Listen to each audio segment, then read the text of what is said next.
Hey guys, Mike Martinez. Today I want to touch on something that a lot of people may not know. Millions and millions and maybe tens of millions of people have read this book, Think and Grow Rich. This book was written by Napoleon Hill in 1937. Great book, a lot of good information, and a lot of things that you could learn. A lot of people accredit this book to their success. But here's what I'm going to tell you that a lot of people don't know. This, again, was written in 1937, okay?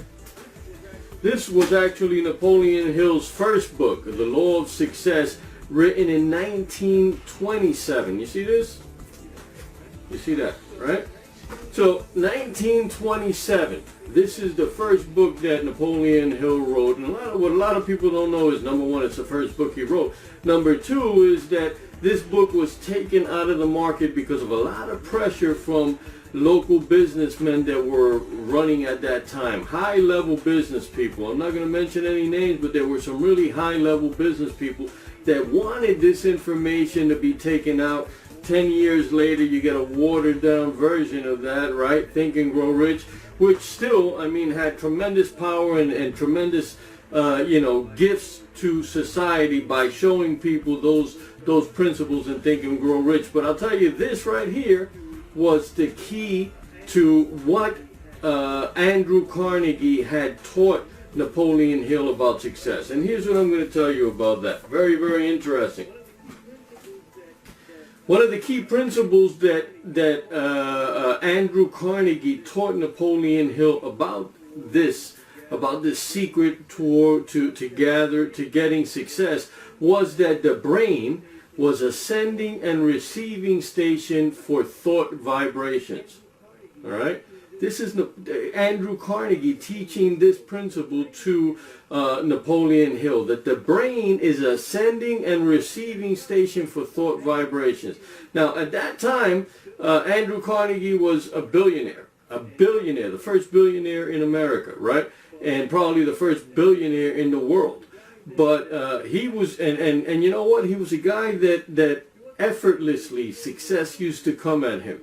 He wasn't a guy that was killing himself to work. He was working from 9 to 4, and he would take June, July, and August out, and he would go to Scotland and vacation over there in his other home over there, and then come back and do business. So 3 months out of the year, he only worked 9 months out of the year over here from 9 to 4 p.m. Didn't kill himself, and attracted all this success, right? And even in his own, he himself admitted, hey, I don't know much about the steel industry, and that's what he was in. He was in the steel industry, but he surrounded himself with people that were expert in that field, and then that's what happened. They go out there, they build a business. He was the guy that was pulling the strings. But the point is this, that was one of the key issues, or one of the key instructions that Andrew Carnegie gave Napoleon Hill. You need to start looking at how you're using your brain, how you're using your mind to send out these thought vibrations, because they're a broadcasting system to go out and to come in. So what you're putting out there, right, comes back. Now, interestingly enough, in Think and Grow Rich, Napoleon Hill never used the phrase law of attraction. He did, however, in Law of Success. He talks about it right from the very beginning, the law of attraction. And that's exactly what law of attraction is. Sending out this vibration that brings you back like vibrations, right? Like attracts like. So what Andrew Carnegie taught him was that the ideas, the thought vibrations that you're releasing are coming back to you. So you got to be very careful about what it is that you're shooting out there, because you're going to get those thought vibrations back. For instance, business is so tough. Oh my God, I just can't seem to crack a sale. I can't seem to make what I need to make to survive. When you release that, right? Now you're releasing that as a thought vibration. You're also releasing that as a verbal vibration. That is what goes out there, and guess what? That's what comes back, right? What if you started saying, you know what? business is outstanding. And you know what? Every day I'm getting closer to my goal. Every day I am attracting the right people and circumstances and things into my business that's going to lead me to where I want to be. You see, when you start shooting out those vibrations, guess what? By law of success, by law, you start attracting those things also. Where your focus goes is where your reality grows from, right? So energy flows where attention goes. The more you put attention to the things that you want and away from the things that you don't want, and that's the problem. A lot of times we go out there and we focus a lot of attention on, oh my God, I'm scared about XYZ.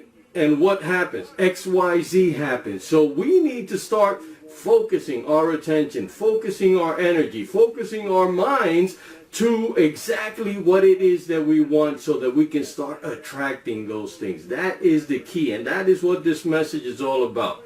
You know what? If you got Think and Grow Rich, that's fantastic. Read the book. It's a great book. I've read the book several times. But you know what? Once I got introduced to the law of success, and here's what I'm going to tell you. It's only really the early editions of Law of Success that talk about this vibration thing.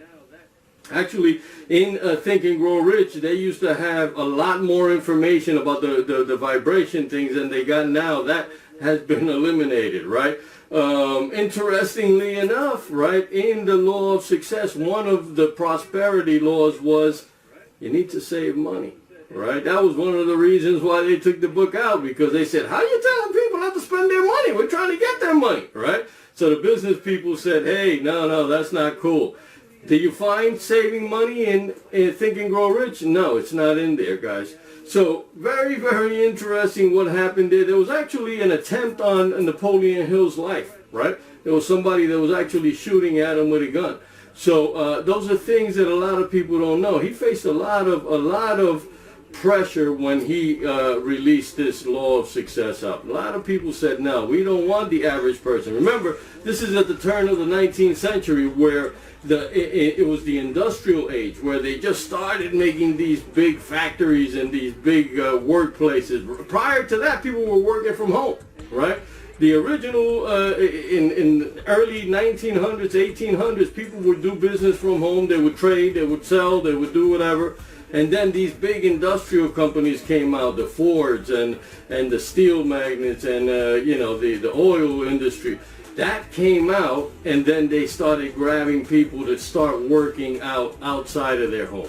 And that's what they wanted. They wanted to kind of keep people locked in there, and they didn't want people to use their minds to go out there and develop their future and be in control of their future. What I'm telling you is this. The simple message is this. Keep in mind, be aware, be fully aware of what it is that you are putting out there. What messages are you releasing into the universe that's going to now bring things back to you? It's a sending and receiving station. So you're sending out messages and you're going to get like messages back. Oh, how can I make this business grow? Good message, right? And you're going to start getting answers to that. But if you say, business is so terrible, nobody wants to buy my stuff, I got to lower my prices, I got to go to this other territory, you're going to get messages that are going to be in sync with that, right? And that's what you want to avoid. You have to exercise incredible control over the focus of your mind so that you're focusing entirely on what it is that you want. You are creating this vibration that you're letting out that's bringing you back exactly what it is that you want, and not for a second think about the things you don't want. Think about the errors or mistakes or fears. That's what derails a lot of people. So what I'm telling you is, keep that simple message in mind. Napoleon Hill learned that from Andrew Carnegie almost 100 years ago, right? That you need to go out there and you need to use your mind as a sending and receiving station for thought vibrations, and use that to achieve the goals that you want.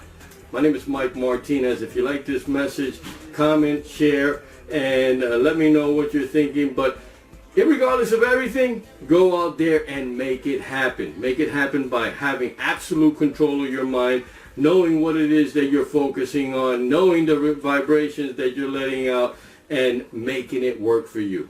Mike Martinez, I'll speak to you soon.